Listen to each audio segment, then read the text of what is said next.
साहब और भाई दीपक कबीर जी, और पहले तो विवेकानंद जी का जन्मदिन है, हम सब लोग उनको श्रद्धांजलि देते हैं, नमन करते हैं। मैं एक घटना सुनाना चाहता हूँ कि रविन्द्रनाथ टैगोर की जब पहली मुलाकात रोमा रोला से हुई, दोनों नोबेल प्राइज विनर थे।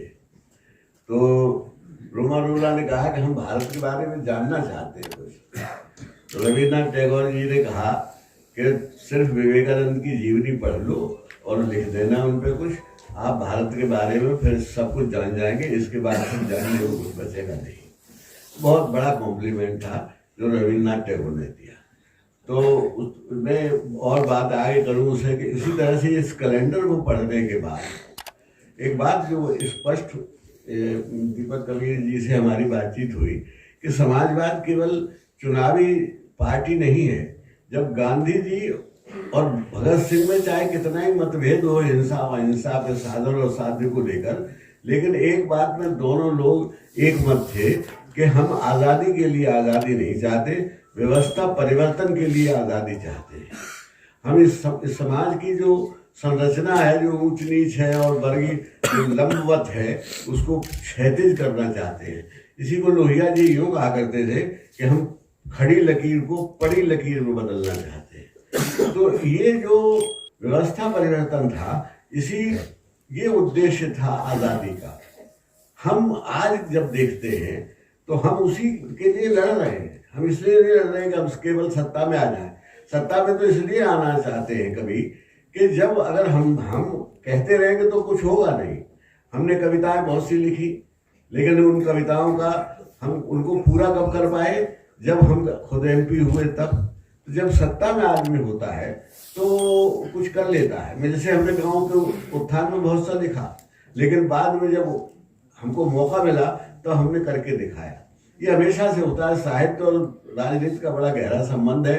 जो साहित्य सपना देखता है, राजनीति उसे पूरा करती है।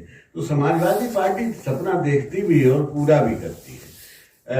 मैं ये कहना चाहता हूँ कि जैसे मैंने कहा कि इस कैलेंडर को देखने के बाद आपको पता चल जाएगा कि समाजवादी सोच क्या था, आदरणीय नेताजी का क्या सोच था, किस तरह से उन्होंने इस परिस्थितियों के बदलाव के लिए, व्यवस्था परिवर्तन के लिए कितना संघर्ष किया, जेल गए, क्या क्या नहीं किया।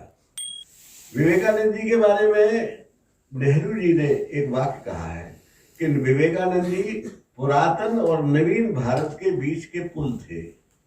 उन्होंने लिखा कि वो he was a bridge between ancient India and modern India. नवीनता और पुरातनता के बीच में एक वो पुल का काम करते थे। सुभाष चंद्र बोस ने तो इतना कह दिया है उनके बारे में, उन्होंने कहा कि अगर वो जिंदा होते तो मैं सारा काम छोड़ के उनके साथ रहता, क्योंकि मेरी भी परिस्थिति ये थी कि मैं इस देश की स्थिति बदलना चाहता हूँ। जो समाजवादियों का सपना था वो विवेकानंद जी का भी सपना था। स्वामी रामकृष्ण परमहंस से जब गए हैं वो, और उन्होंने कहा कि हम भारत यात्रा पे निकलना चाहते हैं, हमें कुछ उपदेश दीजिए कि क्या मंत्र दीजिए। तो उन्होंने एक मंत्र दिया कि service to man is service to God. ईश्वर, मनुष्य की सेवा करना ही ईश्वर की सेवा है, इसके अलावा ईश्वर की सेवा कुछ नहीं है। तो इसी को व्यवस्था परिवर्तन कहते हैं। जब स्वामी विवेकानंद जी को राजाओं ने रथ में बैठाल के खींचा, जब शिकागो की वहां से लौट के आए हैं, तो राजा अजीत सिंह खेतरी के उनके बड़े दोस्त थे, और उनके कहने से तमाम राजाओं ने एक रथ में उनको बैठाला, और रथ में बैठाल के राजाओं ने घोड़ों की जगह खुद खींचा। यानी हिंदुस्तान के नेटिव प्रिंसेस उस रथ को खींच रहे थे, और उसमें विवेकानंद जी बैठे हुए थे और रो रहे थे। तो लोगों ने पूछा कि इतने सम्मान कर रो रहे हैं। बोले इस सम्मान का हम क्या करेंगे, हम जो सपना देखना चाहते थे, जो हम इस देश के अंदर परिवर्तन करना चाहते थे, वो हम नहीं कर सके।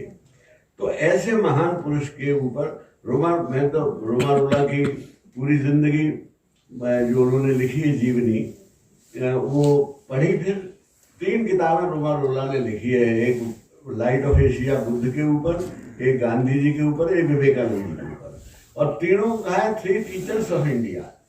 इनमें टीचर तो एक भी नहीं था।